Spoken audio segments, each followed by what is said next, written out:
좋아요. 어떻게 R초게놈 모드를 얻을 수 있을까요?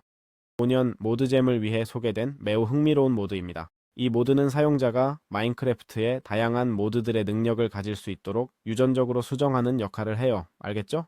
이것은 배슬 시스템을 통해 작동합니다. 자, 이것을 얻으려면 간단히 AR초게놈으로 가면 됩니다. 알겠죠? 말한 대로 12,700명의 사용자를 검색하고 3개의 버튼을 누른 다음 파일 받기를 클릭합니다. 그 파일은 윈도우 플라, 앱 데이터, roaming.minecraft 그리고 머즈 폴더에 저장할 거예요. 알겠죠? 또한 200만 명의 사용자가 있는 에프락멘트 모드도 필요합니다. 알겠죠? 파일, 새 버튼, forge, 이전 게임 버전 1.20.1을 클릭하면 새 버튼과 파일 받기가 있습니다. 그래서 이 두 모드를 갖추는 것이 매우 중요합니다. 그렇지 않으면 게임을 할 수 없어요. 자, 이렇게 하면 됩니다.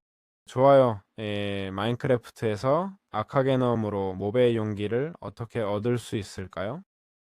또는 아르코게눔이라고도 하죠. 기본적으로 이 용기들은 유전자를 얻는 데 사용됩니다. 우클릭하면 보시다시피 유전자 발견됨이라고 뜨면서 유전자를 얻게 됩니다. 알겠죠? 기본적으로 이것을 얻는 방법은 그 몹을 물리치는 것입니다. 저는 엔더 드래곤의 유전자를 얻었어요. 여러분이 볼 수 있도록 저쪽으로 가보겠습니다. 검을 하나 들어볼게요. 여기 거미가 있네요. 그렇죠? 기본적으로 거미를 잡아서 물리치면 확률적으로 용기를 얻을 수 있어요. 용기요. 알겠죠? 이론적으로는요. 운이 좋은지 한번 볼까요? 에코그라스프 인챈트가 필요하다는 점을 이해하는 게 중요해요. 이렇게 말하는 이유는 한동안 동물을 죽였는데 이 모드가 이 책을 추가한다는 걸 방금 알았거든요. 기본적으로 검을 위한 거죠. 그래서 모루와 날카로움, 불의 효과, 수선, 휩쓸기, 그리고 에코그라스프를 가져옵니다. 네, 실제로 호환됩니다. 알겠죠? 이제 이 마법은 마법 부여 테이블에서 쉽게 얻을 수 있으니 이제 이 병들을 얻을 가능성이 생겼어요. 이해되시죠? 그리고 그래서 이렇게 얻는 방법이에요. 알겠죠? 제가 얻지 못하는 건 모드가 있어서인 것 같아요. 다른 모드가 있는데 크리퍼 같은 몹의 드롭에 영향을 주거든요. 보이시나요?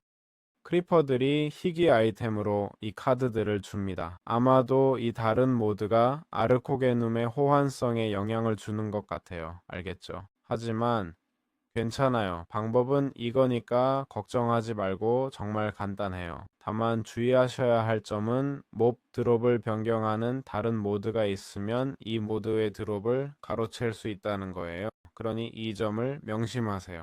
좋아. 어떻게 그릇을 소비하고 효과를 활성화할 수 있을까요? 기본적으로 우클릭을 하면 됩니다. 효과가 없는 그릇을 하나 골라볼게요. 예를 들어 워든 촉수요. 우클릭하면 보시다시피 Gen Discovers라고 표시됩니다. 기본적으로 메뉴를 활성화하거나 열어야 해요. 알겠죠? 옵션, 컨트롤러, 키바인드로 가서 조금 내려가 알차눔의 A로 검색하면 기본값이 R인 걸 볼 수 있어요. 이걸 설정할 수 있고 메뉴를 열면 보시다시피 그릇에서 잠금 해제한 다양한 도구들이 있습니다. 기본적으로 활성화는 일부는 기능적인 것들이 있어요. 알겠죠? 다른 것들은 더 시각적이고 게임에 큰 영향을 주지 않아요. 예를 들어 여기 스트라이더는 이런 효과를 줍니다. 여기 그릇으로 가면 실제로 볼 수 있어요. 알겠죠? 닭불이라고 표시되지만 아무것도 주지 않아요. 모르겠네요. 다른 수정 사항이 더 있는지.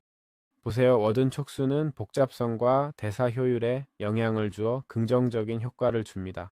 그리고 이것을 사용하려면 예를 들어 정점을 원한다면 기본적으로 용기 섹션에 어셈블리로 가서 여러 개를 선택하면 섞을 수 있어요. 알겠죠? 보시다시피 이것들을 추가하면 혼합물이 만들어집니다. 물론 너무 많이 넣으면 모든 것이 생성되고 어셈블리가 너무 복잡하다고 알려줍니다. 최대 복잡도가 16이니까요. 알겠죠? 그러니 뭔가 하나를 빼야겠네요. 1에서 16으로. 이제 생성 버튼을 누르면 됩니다. 알겠죠? 여기에 배고픔 감소율이 70%라고 나와 있습니다. 우리가 얻게 될 모든 효과를 보여줍니다. 생성 버튼을 누르면 컬렉션에 추가되고 여기 있는 우리 컬렉션으로 갑니다. 합성 버튼을 누릅니다. 여기에 합성 비용이 표시됩니다. 서바이벌 모드라서 그런지 모르겠지만 잠깐 더 안전한 곳으로 옮겨 볼게요. 서바이벌 모드에서 합성 버튼을 누르면 비용을 청구하려고 하지만 어쨌든 얻을 수 있어요. 알겠죠? 그래서 정확히 이해가 안 되네요. 그냥 가져가서 먹으면 됩니다. 알겠죠? 이제 모든 생물의 효과를 갖게 됩니다. 보시다시피 부리와 추가 생명력, 아마도 크리퍼의 시야까지. 이게 누구의 시야인지는 모르겠지만요. 이렇게 완성됐습니다. 좋아요. 마지막으로 어떻게 효과를 제거할 수 있을까요? 예를 들어 이런 종류의 제노 열매를 먹었다고 해볼게요. 알겠죠? 그런데 갑자기 시야가 바뀌었어요. 그렇죠? 어떻게 이걸 없앨 수 있을까?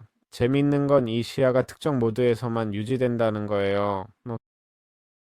게임 모드에서만. 맞죠? 아, 아니요. 이건 약간 버그가 있네요. 조금 버그가 있을 거예요. 알겠어요. 자, 이런 시야가 있다면 어떻게 제거할 수 있을까요? 또는 모든 효과를 어떻게 없앨 수 있을까요? 보시다시피 닭부리도 있고 다 있네요. 기본적으로 에코 열매로 가능해요. 알겠죠? 에코 샤드 4개로 만들고 이걸 먹으면 모든 효과가 초기화돼요. 알겠죠? 여기 있네요. 그리고 모든 효과가 사라집니다. 황금 사과처럼 작동해서 일정 시간 동안 재생 효과도 줘요. 그게 다예요. 사실 이 모드는 모든 유전자를 해제하고 최고의 조합을 만드는 것 외엔 별로 없어요. 그 중에서 각 상황에 맞게 우리가 원하는 최고의 조합을 만들 수 있어요. 봐, 엔더 비전, 즉 엔드의 시야인데 내가 가지고 있던 것 같아요. 아이템 보존 기능, 알겠죠? 크리퍼 비전, 이건 부정적인 효과예요. 나쁜 효과로 표시되어 있어요. 엔더 비전처럼. 봐, 여기 낙하 데미지 50% 증가라고 나와 있어. 물론 조합할 때는 치킨빅 같은 좋은 효과를 원하고 나쁜 효과는 피하고 싶겠죠? 그렇게 많은 내용은 없지만 부정적인 효과가 있으면 16분의 1 대사 효율을 주는데 이건 배고픔 게이지가 더 천천히 줄어들게 해줘요. 하지만 글쎄 어디까지 복잡성도 낮아지나요? 복잡성이 낮아지는 게 아니라 부정적 효과 때문에 복잡성이 더 들어요. 이게 정말 가치가 있는지 모르겠네요. 하지만 물론 배고픔 수치가 125 이상이면 부정적 효과가 있든 없든 조금 낮춰야 할 각자 자신만의 혼합물을 만들 수 있고 그게 모드의 핵심이에요. 최고의 조합을 찾고 신체를 변형하는 거죠. 수정은 명확하진 않지만 유전자 변형이라면 죽을 때까지는 영구적일 거예요. 이게 다예요. 원하시면 같이 확인해 볼까요? 아주 간단해요. 보세요. 먹고 뛰어내리면 생명력이 없어서 죽을 거고 리스폰하면 보세요. 유전자는 그대로예요. 그러니까 완벽하네요. 좋아요. 이 영상은 여기까지입니다. 마음에 드셨길 바랍니다. 사실 세상은 이렇게 보니 꽤 특이하네요. 다음 영상에서 만나요. 안녕, 안녕.